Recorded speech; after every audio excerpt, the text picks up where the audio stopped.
এক বনে ছিল এক ইচ্ছাধারী নাগিনী। দিনের বেলা সে সাপ হয়ে বনের গভীরে লুকিয়ে থাকত, আর সন্ধে নামলেই সে রূপ নিত এক অপরূপ সুন্দরী রমণীর। সেই বনের পাশেই ছিল একটি ছোট্ট গ্রাম। গ্রামটিতে অনেক মানুষ বসবাস করত। তাদের মধ্যেই ছিল কুবেশ নামে এক তরুণ ছেলে। প্রতিদিন কুবেশ ওই বনে গিয়ে কাঠ কেটে নিয়ে আসত।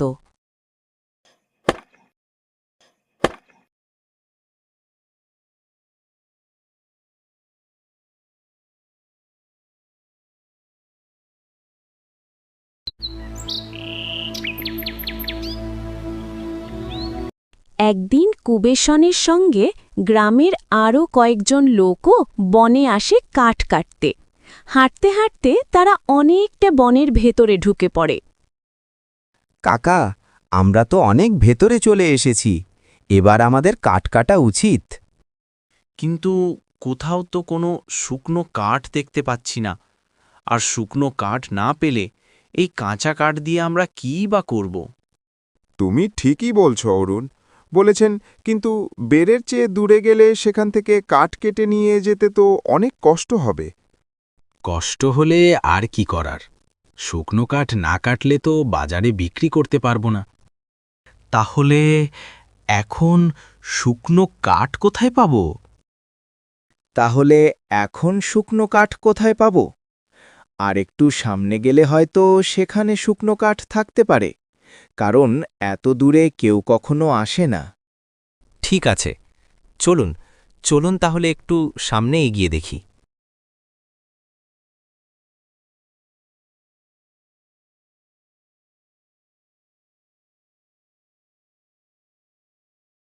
ওই যে দেখো, এখানে অনেকগুলো শুকনো গাছ রয়েছে। এবার চলো আজকের মতো এখান থেকেই কাঠ কেটে নিয়ে যাই। হ্যাঁ কাকা, এখানে অনেকগুলো শুকনো গাছ রয়েছে। এখান থেকে বেশ কয়েকদিন কাঠ নিয়ে যাওয়া যাবে। দেরি করছি কেন? কাটা শুরু করে দিলেই তো হয়। হ্যাঁ হ্যাঁ, শুরু করে দে।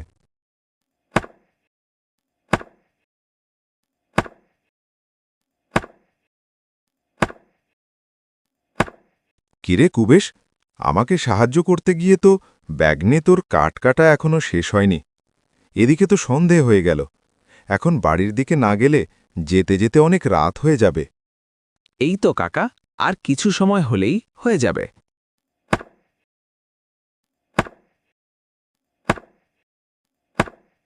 কাকা, আপনি বয়স্ক মানুষ, বেশি অন্ধকারে চোখে দেখতে পারবেন না। চলুন আমি আর আপনি চলে যাই। কুবেশক কাঠগুলো বোঝা বেঁধে পড়ে যাবে। তা কি করে হয়? একে রেখে যাওয়া ঠিক হবে না। এই জঙ্গলে কোথায় কি আছে তা কি বলা যায়? কাকা, আপনি আমাকে নিয়ে চিন্তা করবেন না, আমি ঠিকই চলে যাব। আপনি গুণী ভাইকে নিয়ে চলে যান, কেমন? না না, এটা ঠিক না। আমি তো বললাম, আমাকে নিয়ে কোনো চিন্তা করতে হবে না, আমার কিছুই হবে না। আপনারা বাড়ি পৌঁছতে পৌঁছতে আমি আপনাদের সাথে পৌঁছে যাব। ঠিক আছে, তাহলে তাড়াতাড়ি কাজ শেষ করে চলে আসিস, তা না হলে তোর মা আবার চিন্তায় থাকবে। হ্যাঁ হ্যাঁ, আমি ঠিক সময়ে পৌঁছে যাব।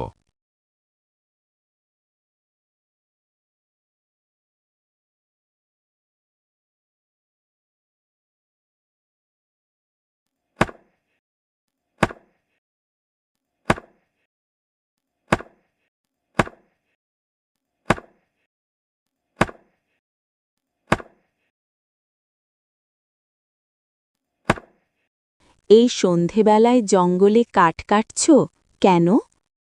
আপনি আপনি কে? আর এই জঙ্গলের ভেতরে কি করছেন? আমি জঙ্গলের এক কাঠুরিয়ার মেয়ে। এই সামান্য দূরেই আমাদের বাড়ি। বাবা এখনো বাড়ি ফেরেনি বলে কাঠ কাটার আওয়াজ শুনে তাকে খুঁজতে এসেছি। আমি তো ভয় পেয়ে গিয়েছিলাম, ভেবেছিলাম কোনো ভূত পেত এলো নাকি। তা আপনি একা একা সন্ধ্যার পর জঙ্গলে আসতে ভয় পান না?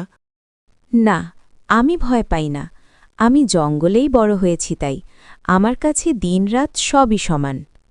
আমি কিন্তু আপনার মতো সাহসী না।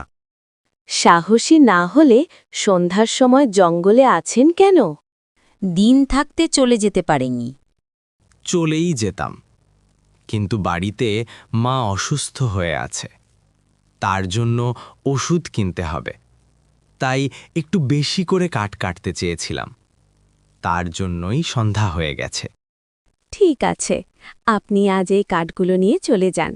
কাল আবার এই সময় আসবেন। আমি আপনার মায়ের চিকিৎসার জন্য সাহায্য করব। না না, আপনার সাহায্য লাগবে না। আপনিও তো আমাদের মতো কাঠুরিয়া পরিবারের মেয়ে, আপনার অবস্থাও তো আমাদের চেয়ে ভালো হওয়ার কথা না। আপনি হয়তো জানেন না এই জঙ্গলে অনেক দামি দামি কাজ আছে, যেগুলো শুধু আমরাই চিনি, যে কারণে আমরা কাঠুরিয়া হলেও আমাদের অর্থের অভাব নেই। আপনি দ্বিধা না করে কাল আমার সাথে দেখা করবেন। ঠিক আছে, আসব। তাহলে এখন আমি যাই। হ্যাঁ, এখন আপনি যান।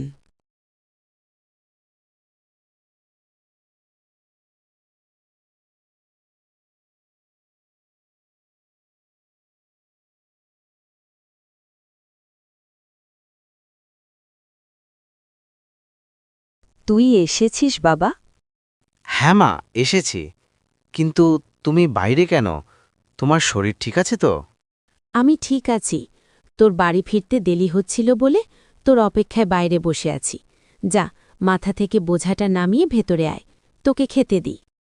তুমি কেমন ঠিক আছো তা তোমার কথা শুনেই বুঝতে পারছি। চলো চলো, আগে ভিতরে চলো। জ্বরে গাটা একদম পুড়ে যাচ্ছে তোমার। ও কিছু না, এই সামান্য জ্বর, এমনিতেই ভালো হয়ে যাবে। আচ্ছা ঠিক আছে, ভালো হলে তখন কাজ করো। এবার ঘরে চলো।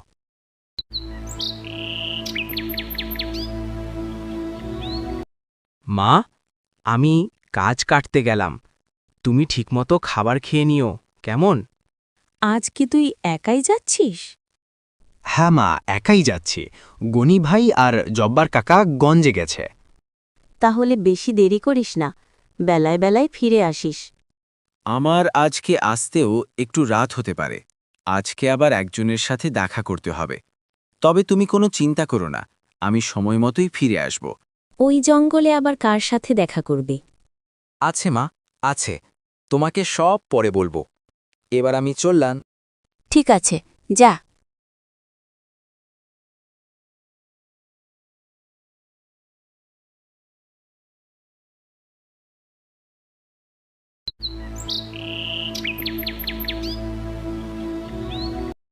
আজ একা একা এসেছি, বেশি করে কাঠ কেটে নিয়ে যেতে হবে। আবার ওই মেয়েটার সাথে দেখাও করতে হবে। কাজ শেষ করার আগে মেয়েটা আসলে ভালোই হতো। দেরি না করে এক্ষুনি কাঠ কাটা শুরু করি।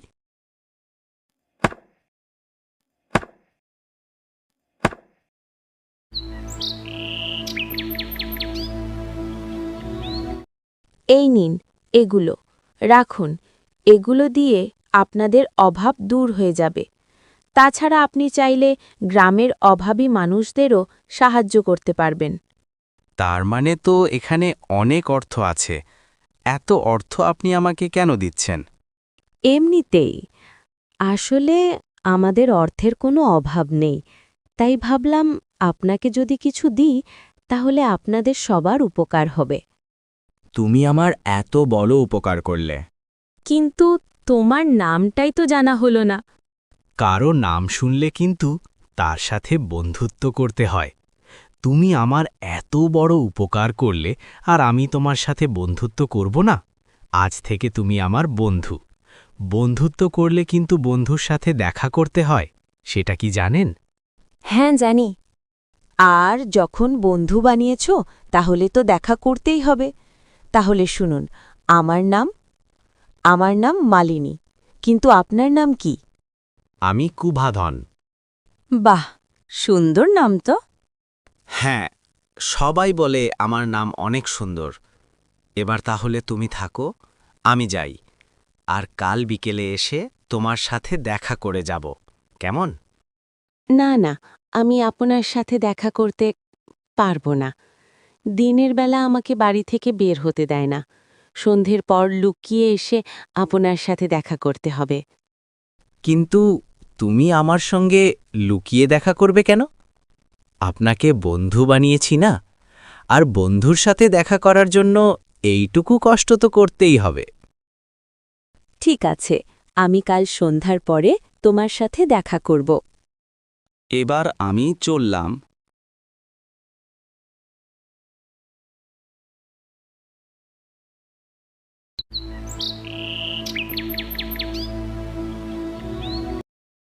এত তাড়াহুড়ো করছিস কেন? আমাকে নিয়ে কোথায় যাবি? তোমাকে এই অসুস্থ অবস্থায় কোথায় নিয়ে যেতে পারি? ডাক্তারের কাছে। এখন তোমাকে গঞ্জের বড় ডাক্তারের কাছে নিয়ে যাব। গঞ্জের ডাক্তারের কাছে যাবে? মানে ওখানে গেলে তো অনেক টাকা লাগবে। এত টাকা তুই কোথায় পাবি? ও নিয়ে তোমাকে চিন্তা করতে হবে না, টাকা পয়সার ব্যবস্থা করেছি। কুম্ভীর, কাঠ কাটতে যাবিয়া? না কাকা, আজ আর কাঠ কাটতে যাব না। এখন মাকে নিয়ে হাসপাতালে যাব। তাহলে আমার কি হবে? তুই আর গুনি মিলে প্রতিদিন আমাকে কাঠ কেটে দিস। আজ গুনিও কাঠ কাটতে যাবে না, তাহলে তো কাল না খেয়ে থাকতে হবে। চিন্তা করবেন না কাকা, আমি মাকে নিয়ে ফিরে আসলে আপনাকে কিছু টাকা দেব।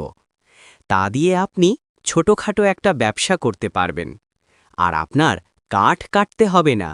যান, আপনি এখন বাড়িতে গিয়ে নিশ্চিন্তে থাকুন। কিন্তু এত টাকা তুই কোথায় পাবি? এমনিতেই তোর মাকে চিকিৎসা করতে অনেক টাকা লাগবে। ওসব নিয়ে আপনাকে চিন্তা করতে হবে না। যান, আপনি বাড়িতে যান।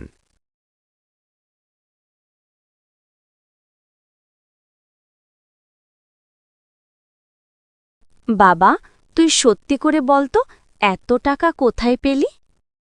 মা, তোমাকে বলেছিলাম না, আমার এক বন্ধু আছে, সেই আমাকে অনেক টাকা দিয়েছে। এখন আর আমাদের অভাব নেই। কেউ কি এমনিতেই এত টাকা দেয়? সে তো কি দিয়ে কোনো চুরি ডাকাতি করায়নি তো বাবা? না মা, সে তো একজন নে। মানে তার মানে তুই মেয়ে মানুষের সাথে বন্ধুত্ব করেছিস, আর ওই মেয়ের সাথেই রাতে দেখা করিস? মা, তুমি আমাকে ভুল বুঝো না। সত্যি বলতে আমি তাকে পছন্দ করি, কিন্তু এখন পর্যন্ত মুখ ফুটে বলতেই পারিনি। তাহলে আর দেরি করিস না, তাড়াতাড়ি মেয়েটাকে আমার বৌমা করে ঘরে নিয়ে আয়। ঠিক আছে, সময় হলে ঠিকই আনব। এবার চলো, তোমাকে নিয়ে হাসপাতালে যাই।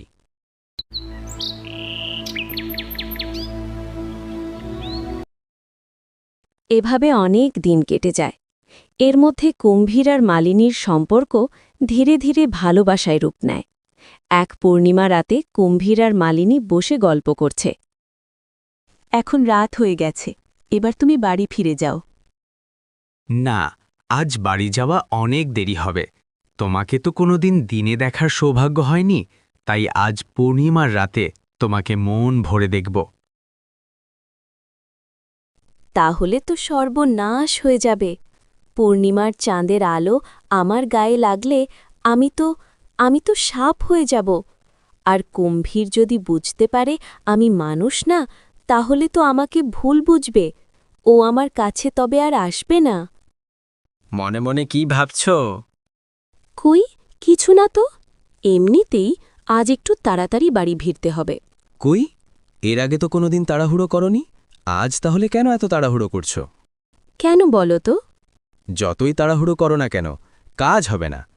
আজ পূর্ণিমার আলোয় তোমাকে আমি দেখবই। তুমি বুঝতে পারছো না, আজ আমাকে যেতেই হবে। অন্যদিন দেখো, এখন আমি যাই। দাঁড়াও, আমার মনে হচ্ছে তুমি আমার কাছ থেকে কিছু লুকোচ্ছ। সত্যি করে বলো তো, তোমার কি হয়েছে? কই, আমার আবার কি হবে?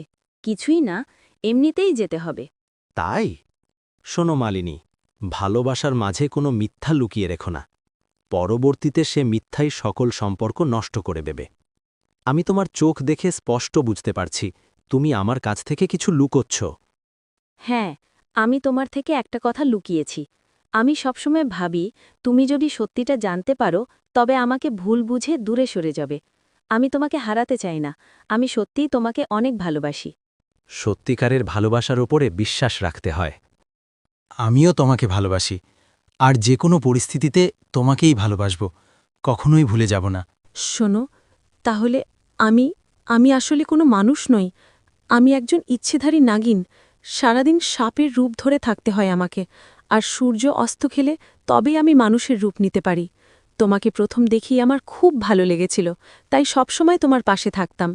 আজ পূর্ণিমার রাত, পূর্ণিমার চাঁদের আলো আমার শরীরে পড়ার সঙ্গে সঙ্গে আমি সাপ হয়ে যাব। এত বড় সত্যি তুমি আমার কাছ থেকে লুকিয়ে রেখেছ? কি ভেবেছিলে আমি তোমায় ভুলে যাব? আমাকে ভুল বুঝো না মালিনী। আমি তোমার রূপকে ভালোবাসিনি, আমি তোমার মনকে ভালোবেসেছি। তাই তুমি সাপ হও আর যাই হও না কেন, আমি তোমাকে ভালোবাসবই, কখনোই ভুলে যাব না তোমাকে আমি।